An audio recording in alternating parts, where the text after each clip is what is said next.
Welcome to CM today.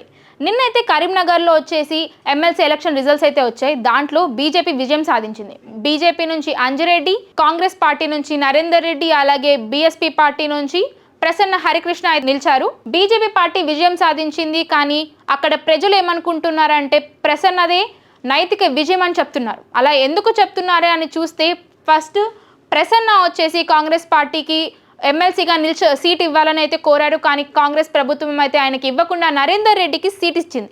దీనికి కారణం ఆయన బీసీ క్యాండిడేట్ అని, అలాగే తనకి ధనబలం లేదని కూడా నెటిజన్స్ కామెంట్స్ చేస్తున్నారు. నరేందర్ రెడ్డికి సీట్ ఇవ్వడానికి కారణం ఆయన రెడ్డి అని, అలాగే ఆయన దగ్గర ఆర్థిక బలం అయితే ఉందని కూడా నెటిజన్స్ చెప్తున్నారు. ఇప్పుడు చూసినట్టయితే ప్రజల్లో ఇది భావం అయితే ఏర్పడింది, కాంగ్రెస్ పార్టీ అంటే రెడ్డి పార్టీ అని. వాళ్ళు బీసీలని తక్కువ చేస్తున్నారు, బీసీలకు అక్కడ స్థానం లేదు అన్నట్టు చెప్తున్నారు. ఎప్పటి నుంచో బీసీలని కాంగ్రెస్ తొక్కేయాలని చూస్తుందని కూడా కామెంట్స్ అయితే వినిపిస్తున్నాయి. ఇప్పుడు జరిగిన ఎలక్షన్స్లో అయితే ప్రజలు ఏమనుకుంటున్నారంటే నరేందర్ రెడ్డికి సీట్ ఇవ్వకుండా ప్రసన్న కానీ కాంగ్రెస్ కానీ సీట్ ఇచ్చింటే ఖచ్చితంగా కాంగ్రెస్ ఎమ్మెల్సీ ఎలక్షన్స్లో గెలిచేదని చెప్తున్నారు. బీజేపీ పార్టీ అనేది కాంగ్రెస్ పార్టీ వెళ్తున్న మార్గంలో కాకుండా దాని ఓన్గా బీజేపీ సొంత మార్గంలో వెళ్ళడం వల్లే అంటున్నారు. ఏదైతే బీజేపీ 2 ఎమ్మెల్సీ ఎలక్షన్స్లో ఒకరిని బీసీ క్యాండిడేట్ నిలబెట్టింది, ఒక దాంట్లో ఓసీన్ క్యాండిడేట్ నిలబెట్టింది. సో దీనివల్ల బీసీ క్యాండిడేట్స్ కూడా బీజేపీ పార్టీలో బీసీలకు కూడా స్థానం ఉంది, వాళ్ళు బీసీలని కూడా గుర్తిస్తున్నారు అనే పాజిటివ్ అయితే ప్రజల్లో చాలా పెరిగిపోయింది. బీజేపీ మీద పాజిటివిటీ అనేది ప్రజల్లో చాలా పెరుగుతోంది. ఇప్పుడు మనం చూస్తే బీజేపీ అనేది ఫస్ట్ స్థానంలో నిలిచింది ఎమ్మెల్సీ ఎలక్షన్లో, second Congress, third BSP party.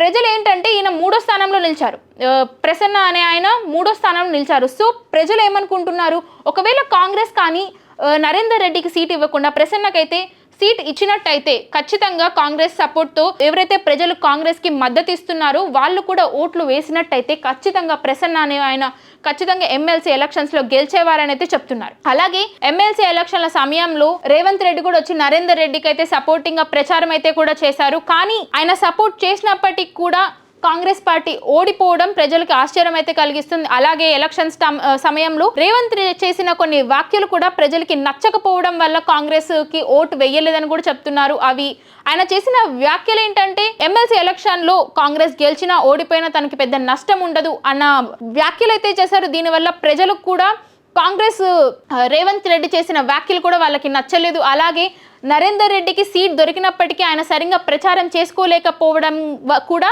ఆయన ఓటమికి ఒక కారణంగా చెప్తున్నారు. అలాగే రేవంత్ రెడ్డి కూడా నరేందర్ రెడ్డి ఓటమికి కూడా ఒక రకమైన కారణం అని కూడా చెప్తున్నారు. బీజేపీ పార్టీ వచ్చేసి ఎమ్మెల్సీ ఎలక్షన్స్ ఏవైతే తెలంగాణలో 2 చోట్ల జరిగాయో 2 చోట్ల బీజేపీనే గెలుస్తోంది. ఈ విషయం మీదే కేటీఆర్ కొన్ని వ్యాఖ్యలు కూడా చేశారు. ఎక్కడైతే రేవంత్ రెడ్డి ప్రచారం చేస్తున్నారో అక్కడ ఖచ్చితంగా బీజేపీ గెలుస్తోంది అని కూడా చెప్తున్నారు. ఇప్పుడు మనం చూసుకున్నట్టయితే ఢిల్లీలో కానీ ఇప్పుడు తెలంగాణలో జరిగిన ఎమ్మెల్సీ ఎలక్షన్లో కానీ ఎక్కడైతే రేవంత్ రెడ్డి ప్రచారం చేస్తున్నారో అక్కడ బీజేపీనే గెలుస్తుందని కూడా ఈ సందర్భంగా ఆయన గుర్తు చేస్తూ వచ్చారు.